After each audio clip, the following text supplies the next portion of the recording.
Hello, hello, and welcome to another podcast episode of Parents of the Year. We're still in the new year where we are recasting some of our most popular episodes and the ones specifically that are helping us sort of push that reset button for the year. Last week, we recast the episode on values because that's so important. Our values sort of sets our GPS of where we want to go in parenting, what's most important to us. And today I wanted to recast Andy's question about what your relationship with your kiddos looks like now, but what you want that relationship to look like. And it's important that we continuously think about this. Every year is a great time to check in. Are we on the tracks? I use the analogy of the train tracks. Are we on the train tracks that we want to be on? Do we need to jump off? If we can't jump off, what are some small little changes that we can make so we can start, redirecting where this train is going? And for this week, where that relationship is going. So it's really good to readdress some of these big questions. Hope you enjoy. Good evening. Hello. How are you? I'm well. Excellent. Yourself? Good. Looking forward to having a snooze. You do. You fall asleep like every time I talk. You do. You do every time I talk. Has it ever occurred to you that I'm closing my eyes to process the points you're making? Like, oh, that's a good point. You're not actually closing your eyes. Your eyes are like dimming down and rolling in the back of your head. You're not thinking. Dude, I need a show. I need like razzle dazzle to keep me engaged. All right. Tonight's question. What I'd like to know is, it's a two-parter. Oh. Two-parter. What type of relationship do you think you have with your kids right now? And what type of relationship do you hope to have? With both of the children. You can break it up so you can talk about them specifically. Type of relationship that I have with my children is a good one. And I hope to have a good one.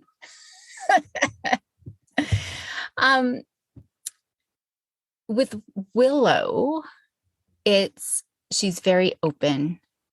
Although today she didn't tell me what had happened. Something had happened, gone down with her friends. I don't know. Did not tell me. I know she will, though. I know she will tell me, just not in the heat of the moment. When she just needs her time to process it, right? They just need their own time. But she is open. She wears her heart on her sleeve. And even if we upset her, she's very good at saying, "Hey, Mom, I didn't like it when you did that." Or, "Hey, Mom, I get upset when you do that."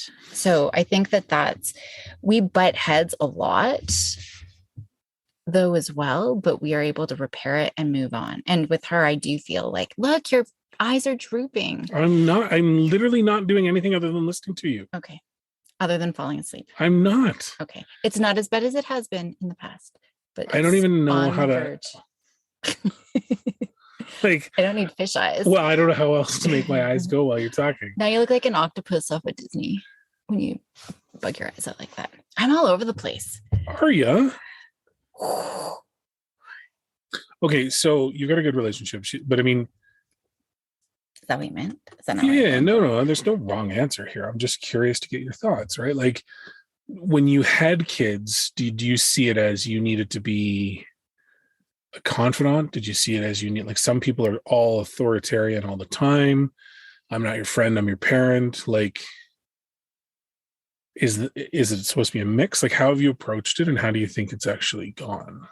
Yeah. There's another way to look at it as well. When we need to set boundaries and firm, those kinds of expectations, I do have that authority. I mean, the girls, just a look is enough for them to know when they are in trouble, right? Or they have done something wrong. Not that they've ever been in trouble per se, but they just know that, okay, crap, I got to go do this thing that I need to do, or I'm sorry. So the confidant piece, Willow's still young enough that, kids should be debriefing their days with us, right? We are a huge part of their development, figuring out their identities, what their values are, what relationship should look like, all of those kinds of pieces. And so I feel like I've got that relationship. With Maya, though, she's so quiet. She doesn't really share tons. she's a lot harder. And even just to cuddle with, with Willow, it is cuddles, and we are happy, two peas in a pod. She's my best sidekick to do anything. So I guess we do really enjoy each other's company quite a bit and doing things. So we hang out in that regard. She, almost like a friend, but we don't share things. I don't confide in her with things, obviously, right? Like we just don't do that. I listen. I'm a listener for her, and I'm a listener for Maya. But Maya, we do though. I mean, lately she's been really liking me just coming and hanging out in her room. Even if I'm just reading my own book or I think she just likes to have my company. But me and her, we don't really talk tons. If it's like frustrations, or every so often she'll throw out, a friendship thing that's happened, or her frustrations, or she admitted that she thought a boy was cute for the first time ever. That's not Leonardo DiCaprio or Tom Holland. So, that was pretty exciting. In the future, when they're adults, looking down, I do hope that we can have a friendship of sorts, right? In terms of being able to hang out and having lunches and going for a spa day. Or so how do you think you build that future state? Not being punishing. I feel that a lot of times, and I've talked about this tons, where parents are punishing in how they interact with their children, right? Whether it's advice giving, fixing, lecturing, pull up your socks, like those kinds of things that we're never really that, when we look at the authoritarian kind of things. Even tonight, I was trying to convince Maya to watch Stranger Things. She's like, Mom, I'm so tired, just between staying out late for hockey playoffs and staying out late for school. And she just had a ringette game tonight, and she's like, I'm just so tired, and I've got a test tomorrow. Like, I really need to go to school. Come on. Right. Yeah. So she, I mean, I think we've done good with her. She knows, no, like I'm tired. I need to go to bed. She's got her priorities. She, toes the line in terms of, like things, her responsibilities, and all of those kinds of things. So I think I kind of got off track there, but how do I nurture that relationship? It's really, I mean, the listening. If we can create that open space, that space of safety, I can tell mom and dad whatever, frustration with school, frustration with friend, a breakup with the boyfriend, and know that their response is going to be helpful, meaning they're just going to be there for me. I don't have to have a big eye roll. Oh, why do I tell you stuff? It's just, I know that you're just going to be there for me and give me the space that I need, So I don't know if that at all answers. Yeah, I don't know. I don't know what I wanted for an answer. I don't even know why it popped into my head, but it was one of those things that, as the kids get older, we are transitioning, right? They're not as dependent on us, either of them, right? So we've already had to shift our relationship to a certain degree on how we support them and how we interact with them. And I was talking to someone tonight about the fact that Maya's already talking about universities, right? And that's what got me thinking of, well, what's that going to look like? And what do I want it to look like, right? Because my relationship with the girls is completely different from yours, right? Like, how so? Well, neither of them confide in me about anything. Mm-hmm. They just feel more comfortable talking to you. They'll come to me to talk and to hang out. And through that, I try and pass along some ideas and, not lecture, but if there's an opportunity to try and just throw something out there and let them stew on, I'll do that. But it's very different, right? Like I'll hang out with Willow, like we'll read at night, and Maya sometimes just wants to do it, but a lot of times they just hang out with you, right? So it was making me wonder, what is it going to look like when they're older, when they're grown up? And I don't have an answer to that either, right? Like I would hope that whatever we've done, that they want to come and hang out with us. They want to come and bring their families over and hang out with us. We're not naggy and, annoying. And you see how some of the relationships with some people are in terms of, it's an obligation that I don't really want to do. I want to avoid that, right? But at the same time, I realize I have an obligation to them now to have a different relationship in terms of, what they need to know when they get out in the world. Mm-hmm. So it's kind of a balance that way. But yeah, neither of them, they'll rat each other out to me about stuff like confidence stuff, right? But they won't have a conversation with me about, and maybe that's just because I don't ask the same way you do. Like, you get right up in there. When I'm teasing, when I'm teasing, but when I'm serious, it's open-ended questions, right? And then just giving them the space. Well, I'm here if you want to chat. Yeah. And I try and still remind them of that, right? Like, you can talk to me about anything and we won't get upset, right? So I hope they know that, but I also understand that, girls need their mom, right? There's a different relationship there. Girls need their dad when it's I don't know, question about a carburetor or something. But I think, I don't think they've had any big upset heartaches. No. I think that they will come to look at you for comfort, just for a hug, not words, right? Yeah. But for I would hope so, right? Like, I would hope so, because I don't know that I've done anything special to try and establish the relationship other than just kind of let it, like everything with my life, just let it happen, right? But another thing that got me thinking about is we're going to the game tonight. Maya and I showed her a car that I forgot I had saved for her weeks ago. I'm like, oh, I should show it to her. And I didn't know if she'd like it, but she's like, oh my God, like, that's amazing. And it was really interesting to see how quickly, and it's an awesome car. Like, it's a car I would want to buy. But I didn't know that she'd like it, and she fell in love with it. But immediately it was really interesting to see how she processed that. She's like, well, I don't know if that's great.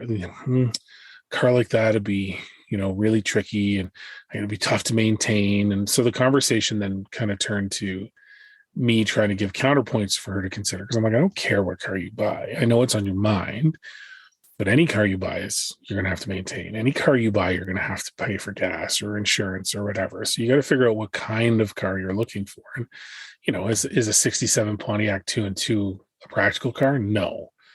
Is it awesome? Yeah. So it was just an interesting conversation where I wasn't sure. Upon reflection, it wasn't a dad having a conversation with his daughter. It was just some random conversation about an old car, right? So it was just one of those moments. That's a great conversation. I didn't have anything like that with my dad, right? So yeah, and I mean, to me, I saw it as an opportunity to say, look, like, if you get a car like this, one of the advantages outside of the fact that it's going to cost you a ton of gas is it's something you and I can do together. Mm-hmm.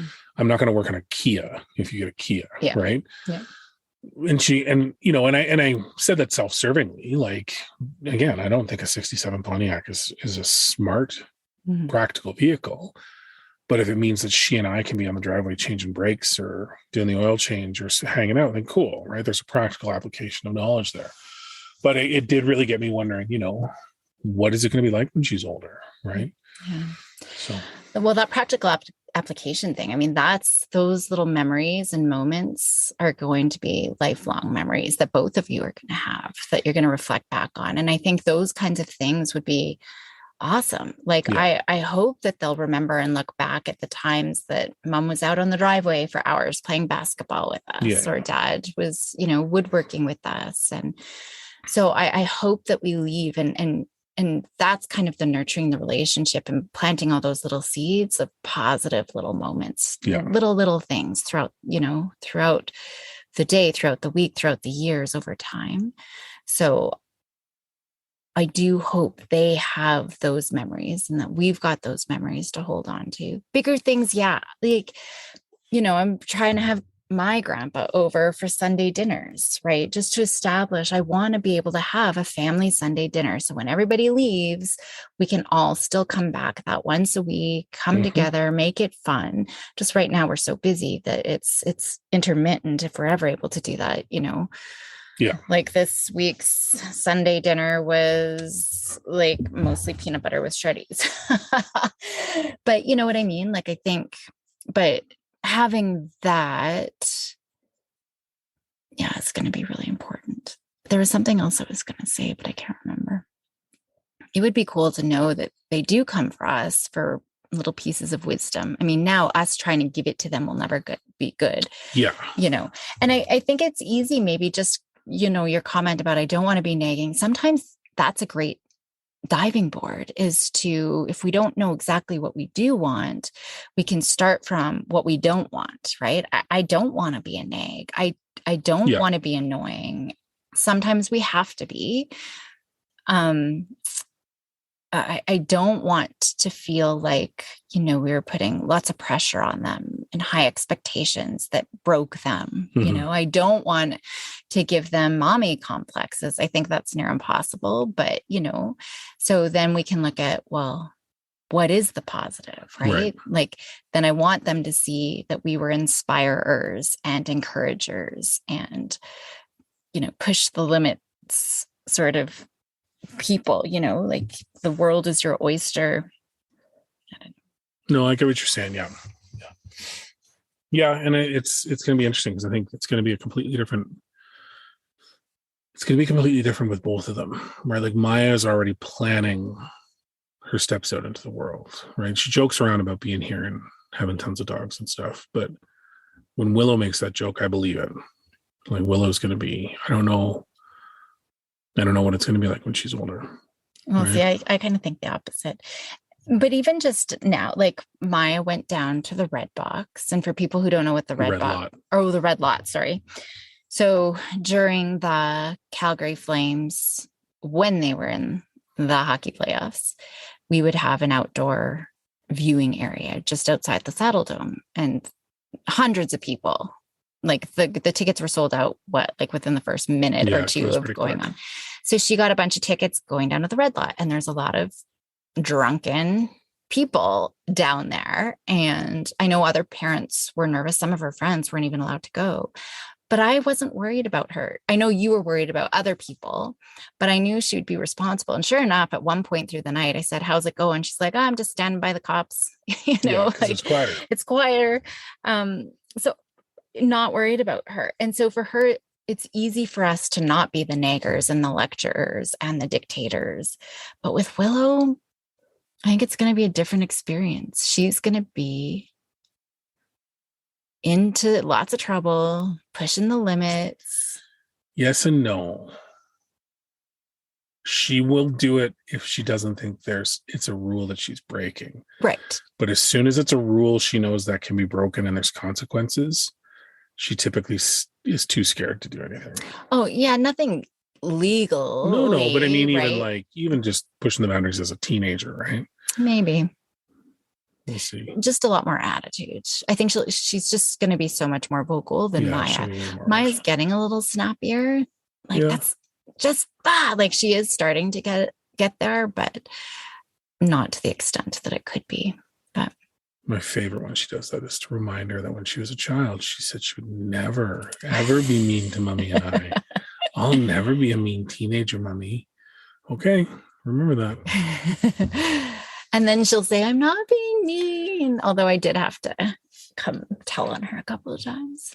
See, I just love them so much. And she hates being, I guess I do annoy with her with my love constantly. Yeah, I mean, you're very effective with that when you decide that. So I guess I'm annoying. Well, no, but I think deep down it's annoying, but it's an annoyance that they enjoy as much as there is definitely a finite line for Maya, though.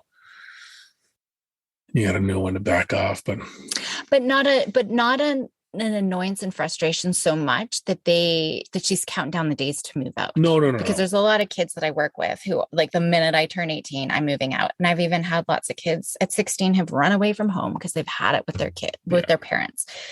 So we're not there. Just the annoying, like, "Mom, don't touch my hair when you hug me." Yeah, no, I agree. So. All right. That was all I had. Awesome. Thanks. Thanks, everybody.